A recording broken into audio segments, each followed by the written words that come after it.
Hey guys, कैसे हो आप सब? आई होप आप सभी बढ़िया होगे। Welcome to 22nd weekend analysis of the Indian equity markets. इस वीक मार्केट ने कैसा परफॉर्म किया, हम लोग उस पर चर्चा करेंगे और एक आगे का पॉइंट ऑफ व्यू बनाने की ट्राई करेंगे। So let's start our analysis.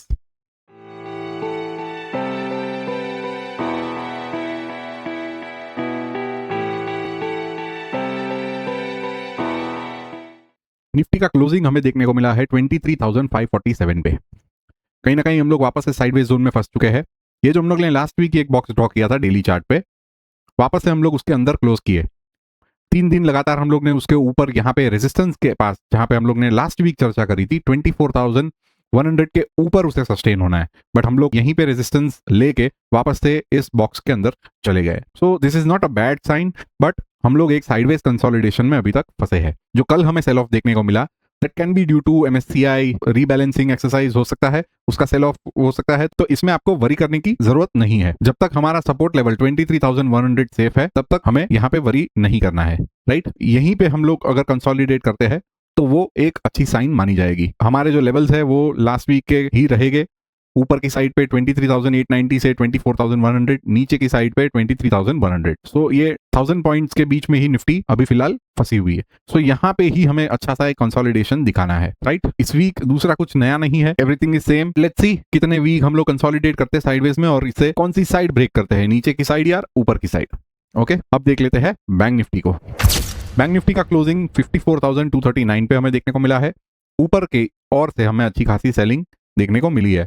55,100 के ऊपर हम लोग ने जाने का ट्राई किया, बट सस्टेन नहीं हो पाए। तो सेम जो हम लोग लास्ट वीक डिस्कस किए थे, 53,800 के ऊपर और 55,100 के बीच में अगर कंसोलिडेशन देखने को मिलता है तो that would be a good sign. और फिर ऊपर या नीचे की और कहां पे जाता है वो हमें वेट एंड वॉच करना है इन दी कमिंग वीक्स। यहाँ पे भी सेम, कोई वीकनेस नहीं है, प्योर साइडवेज जोन में है।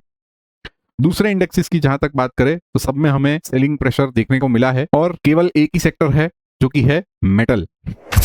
सो ये यहाँ पे एक ही इंडेक्स है जहां पे हमें आउट परफॉर्मेंस दिख रहा है। बाकी सारे इंडेक्सेस में फिलहाल एक पॉज देखने को मिला है। यहाँ पे भी सी हमें ऑल टाइम हाइस पे सेलिंग प्रेशर आता हुआ दिख रहा है। सो यहाँ पे हमें कॉशियस होके चलना है। सो यहाँ पे हमें, right, so only one sector which is currently out performing Nifty mid small 400। बाकी सब में एक पॉज है, pharma, health care, energy, CPS, CPSE सब में, ठीक है। तो वो सब डिस्कस करके मतलब नहीं है, बिकॉज वीडियो लंबा हो जाएगा अपना। तो फिलहाल फोकस ये सेक्टर पे होना चाहिए। अब देख लेते हैं मार्केट ब्रेथ को।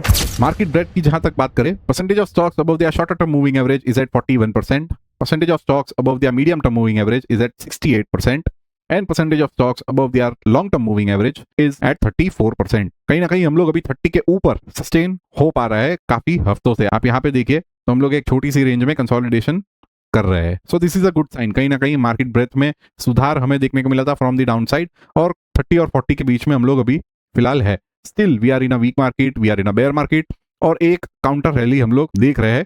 यहाँ पे मीडियम टर्म की momentum is also stable, so it is a good sign. तो बेसिकली मार्केट ब्रेथ को अगर देखें तो we are in a bear market. Overall market के स्ट्रक्चर को देखें तो we are in a sideways zone, और ये साइडवेज जोन कब तक रह सकता है वो हमें नहीं पता। वो हमें कमिंग वीक्स में ही पता चलेगा कि कोई कंफर्मेशन हमें देखने को मिलता है कि नहीं, क्योंकि सस्टेन नहीं हो पा रहा है। ऊपर जा रहा है, वापस से एक सेलिंग प्रेशर आता है और वापस से वही बेस में आके वो रुक जाता है, ठीक है। So this was the Indian markets. US markets को भी देखे तो सेम वहां पे आउट परफॉर्मेंस है as compare to Indian markets. वो ऑल टाइम हाईज ने लगा रही है और वहां पे अभी फिलहाल रिस्क रिवॉर्ड फेवरेबल नहीं है, बिकॉज ऑल द वे हम लोग ऊपर ऊपर ऊपर ही शिफ्ट होते जा रहे हैं। सो यहाँ पे वेट एंड वॉच करिए एक बेस फॉर्मेशन का, मिनिमम 4 से 5 हफ्तों का, तब जाके हम लोग वहां पे कोई अपने ट्रेडिंग या इन्वेस्टिंग डिसीजंस को प्लान कर सकते हैं। सो यूएस मार्केट में भी ये वही है। Next is precious metals. Precious metals में भी हम लोग प्योर साइडवेज जोन में है। गोल्ड, सिल्वर, कॉपर, तीनों की बात करें तो तीनों प्योर साइडवेज जोन में ही है। सो यहाँ पे भी हमें we have to wait for confirmation.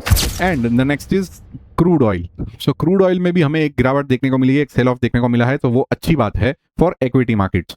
सो क्या वो नीचे के लेवल्स पे सस्टेन होता है वो हमें कमिंग वीक में देखना पड़ेगा। अगर वो सस्टेन होता है तो ओवरऑल इक्विटी मार्केट्स के लिए वो पॉजिटिव साइड है, ठीक है। So this was it. दूसरा कुछ नया नहीं है, कुछ खास नहीं है।